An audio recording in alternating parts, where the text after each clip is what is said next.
Hi friends, സാപ്പിണി മലയാളത്തിന്റെ ഏറ്റവും പുതിയൊരു വീഡിയോയിലേക്ക് എല്ലാവർക്കും സ്വാഗതം. ഇന്ന് അവിടെ വന്നിരിക്കുന്നത് ഒരു തമിഴ് സിനിമ നിങ്ങൾക്ക് പരിചയപ്പെടുത്താൻ വേണ്ടിയിട്ടാണ്. 3 ആഴ്ച മുമ്പേ തിയേറ്ററിൽ റിലീസ് ചെയ്ത സിനിമയാണ് ഷൈനികം പ്രധാന വേഷം കൈകാര്യം ചെയ്ത ഷൈനികത്തിന്റെ ആദ്യത്തെ തമിഴ് സിനിമ മദ്രാസ്കാരൻ എന്ന് പറഞ്ഞ സിനിമ. ഈ സിനിമ OTT റിലീസ് ചെയ്തിട്ടുണ്ട്. അപ്പോൾ ഈ ഒരു സിനിമയുടെ വിശേഷങ്ങളാണ് ഇന്നത്തെ വീഡിയോ നമ്മൾ പരിശോധിക്കാൻ പോകുന്നത്. സിനിമയിൽ പ്രധാന വേഷങ്ങൾ കൈകാര്യം ചെയ്തിട്ടുള്ളത് ഷൈനികോ, അതുപോലെ തന്നെ കലയരശനുമാണ്. നിഹാരിക കൊണ്ടേലുണ്ട്, പിന്നെ അതുപോലെ തന്നെ ഐശ്വര്യയാണ് നായികമാരായിട്ട് വന്നിട്ടുള്ളത്. വാലി മോഹൻദാസ് ആണ് ഡയറക്ടറും അതുപോലെ തന്നെ എഴുതിയിട്ടുള്ളത് അദ്ദേഹം തന്നെയാണ്. അപ്പോൾ ഈ ഒരു സിനിമയുടെ സ്റ്റോറി ലൈൻ എന്താണെന്ന് നോക്കിയാൽ ഒരു ഇമോഷണൽ ഡ്രാമ, റിവെഞ്ച് ത്രില്ലർ വിഭാഗത്തിലൊക്കെ പെടുത്താവുന്ന, ഒരു ആക്ഷൻ വിഭാഗത്തിലൊക്കെ പെടുത്താവുന്ന ഒരു സിനിമയാണ് ഈ ഒരു സിനിമ എന്നുള്ളത്. നമ്മുടെ നായകനായിട്ടാണ് മെയിൻ ലീഡ് റോളാണ് നമ്മുടെ ഷൈനിക അവതരിപ്പിക്കുന്നത്. നായകന്റെ കല്യാണമൊക്കെ തീരുമാനിച്ചിട്ടുണ്ടാവും. കല്യാണം 2 ദിവസത്തിനുള്ളിൽ കല്യാണമായിരിക്കും. അപ്പം കല്യാണം നടക്കുന്നതിന് മുമ്പേ നായികയ്ക്ക് നായകനെ കാണണമെന്ന് പറയാണ്. അപ്പം കാർ എടുത്തിട്ട് നായികയുടെ അടുത്തേക്ക് പോവുകയാണ് നമ്മുടെ നായകൻ. ആ പോകുന്ന പോക്കിൽ ചെറിയൊരു ആക്സിഡന്റ് സംഭവിക്കുകയാണ്. അപ്പൊ അതിനെ തുടർന്നുണ്ടാകുന്ന സംഭവങ്ങൾ നമ്മുടെ നായകന്റെ ലൈഫിൽ എന്തൊക്കെ മാറ്റങ്ങൾ സംഭവിച്ചു എന്നുള്ള കാര്യങ്ങളൊക്കെയാണ് സിനിമയിൽ മൊത്തത്തിൽ പറഞ്ഞു പോകുന്നത്. പിന്നെ അതിലൂടെ കുറെ കാര്യങ്ങളൊക്കെ വന്നു പോകുന്നുണ്ട്. കുറഞ്ഞ സീനുകളേ ഉള്ളൂ, കുറച്ചൊരു ഹാപ്പി മൂഡിലുള്ള സീൻ തന്നെ കുറഞ്ഞ സീനുകളേ ഉള്ളൂ. പിന്നെ ഫുള്ള് ഇമോഷണൽ ഡ്രാമയാണ്. ഇമോഷണൽ ഡ്രാമ, റിവെഞ്ച് കാര്യങ്ങളൊക്കെ തന്നെയാണ് പിന്നീട് കാണിക്കുന്നത് സംഭവങ്ങളൊക്കെ ആയിട്ടുള്ളത്.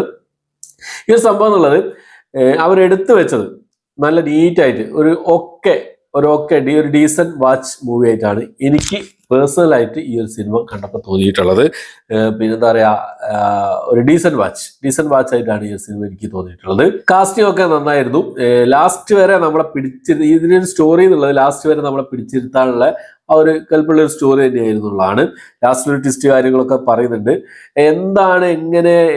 എങ്ങനെ സംഭവിച്ചത്, പിന്നെ ഒരു ചെറിയൊരു സംഭവം നമ്മുടെ ഒരാളുടെ ലൈഫ് തകർന്നു പോകുന്നത് എങ്ങനെയെന്നുള്ളത് കാണിച്ചു തരുന്ന ഒരു സിനിമ കൂടിയാണ് ഈ ഒരു സിനിമ എന്നുള്ളത്. ഇതില് ഇമോഷണലുകളൊക്കെ പക്ക അടിപൊളിയായിട്ട് ചെയ്തിട്ടുണ്ട്. നമ്മുടെ ഷൈനികം സൂപ്പറായി ചെയ്തിട്ടുണ്ട്. കിഡിലനായിരുന്നു ഓരോ സീനും. അദ്ദേഹം അഭിനയിക്കുന്ന ഓരോ രംഗങ്ങളൊക്കെ എന്താ പറയാ, കൂടുതലൊന്നും പറയാനല്ല, കിഡിലനായിട്ട് അഭിനയിച്ചിട്ടുണ്ട്. പക്ഷെ അതിൽ എനിക്കൊരു പോരായ്മയായി തോന്നിയിട്ടുള്ളത് അദ്ദേഹത്തിന്റെ ഷൈനികത്തിന്റെ പിന്നെ ഡയലോഗ് പ്രസന്റേഷൻ ആയിരുന്നു. തമിഴ് അദ്ദേഹം തന്നെയാണ് ഡബ് ചെയ്തിട്ടുള്ളത്. അതിന്റെ ചെറിയ പ്രശ്നം, തമിഴ് അറിയാത്ത ഒരാൾ തമിഴ് സംസാരിക്കുന്ന ആ ഒരു നമുക്ക് ടോൺ കേട്ടാൽ നമുക്ക് മനസ്സിലാവില്ല. ആ രീതിയിൽ സ്റ്റാർട്ടിങ്ങിലൊക്കെ ഒരു ഫീൽ ഉണ്ടായിരുന്നു. പിന്നെ അത് റെഡി ആയി പോയി എന്നാണ് എനിക്ക് തോന്നുന്നത്. അത് എനിക്ക് ഒരു മോശം എന്നുള്ള രീതിയിൽ, കുഴപ്പമില്ലാത്ത രീതിയിൽ ഒരു തോന്നിയിട്ടുള്ളത് അദ്ദേഹത്തിൻ്റെത്. ബാക്കിയൊക്കെ സൂപ്പറായി തന്നെ ചെയ്തിട്ടുണ്ട്. പിന്നെ കലയരശനേക്കാൾ കൂടുതൽ എനിക്ക് ഷൈനികമാണ് കൂടുതൽ സൂപ്പറായിട്ടുള്ളത്. പിന്നെ എന്താ പറയാ, അതിൽ ചേച്ചിമാരായിട്ട് വന്ന കഥാപാത്രങ്ങളൊക്കെ സൂപ്പറായിരുന്നുള്ളതാണ്. പിന്നെ കുറച്ചൊരു മോശം ആയിട്ട് എനിക്ക് തോന്നിയിട്ടുള്ളത് നായികമാരായിരുന്നു. എന്താ പറയാ, ഷൈനികത്തിന്റെ ആ ഒരു പേരായിട്ട് വന്ന നായിക, അതുപോലെ തന്നെ കലയരശന്റെ പേരായിട്ട് വന്ന നായിക, ശരിക്കും കലയരശന്റെ പേര് ഐശ്വര്യദത്തല്ലേ, അവിടെ ഐശ്വര്യദത്ത.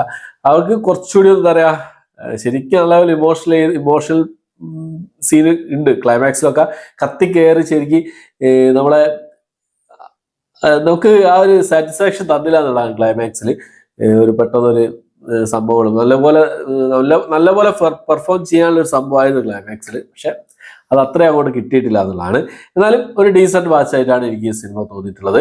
കണ്ടു നോക്കുക. കണ്ടവരുണ്ടെങ്കിൽ നിങ്ങളുടെ അഭിപ്രായങ്ങൾ കമന്റ് ബോക്സിൽ രേഖപ്പെടുത്താൻ ശ്രമിക്കുക. എന്നാലും എനിക്ക് ഇഷ്ടപ്പെട്ട ഒരു സിനിമയാണ്. മിക്സഡ് റിവ്യൂസ് കാര്യങ്ങളൊക്കെ വന്നൊരു സിനിമയാണ് ഈ ഒരു സിനിമ എന്നുള്ളത്. തിയേറ്ററിൽ റിലീസ് ചെയ്ത സമയത്ത് ഇപ്പോൾ OTT അവൈലബിൾ ആണ്. കണ്ടു നോക്കുക. ഇതിനോടകം തന്നെ കണ്ടവരുണ്ടെങ്കിൽ നിങ്ങളുടെ അഭിപ്രായങ്ങൾ എന്തായാലും കമന്റ് ബോക്സിൽ രേഖപ്പെടുത്താൻ ശ്രമിക്കുക. ഒരു ഡീസന്റ് മൂവി, ആ രീതിയിലാണ് എനിക്ക് ഈ ഒരു സിനിമ. ഓക്കെ, അപ്പോൾ ഇത്രയാണ് ഇന്നത്തെ വീഡിയോ ഇഷ്ടപ്പെട്ടെങ്കിൽ ലൈക്ക് ചെയ്യാൻ, ഷെയർ ചെയ്യാൻ, സബ്സ്ക്രൈബ് ചെയ്യാൻ മറക്കാതിരിക്കാം. പുതിയൊരു വീഡിയോ ആയിട്ട് വരുന്നവരേക്കും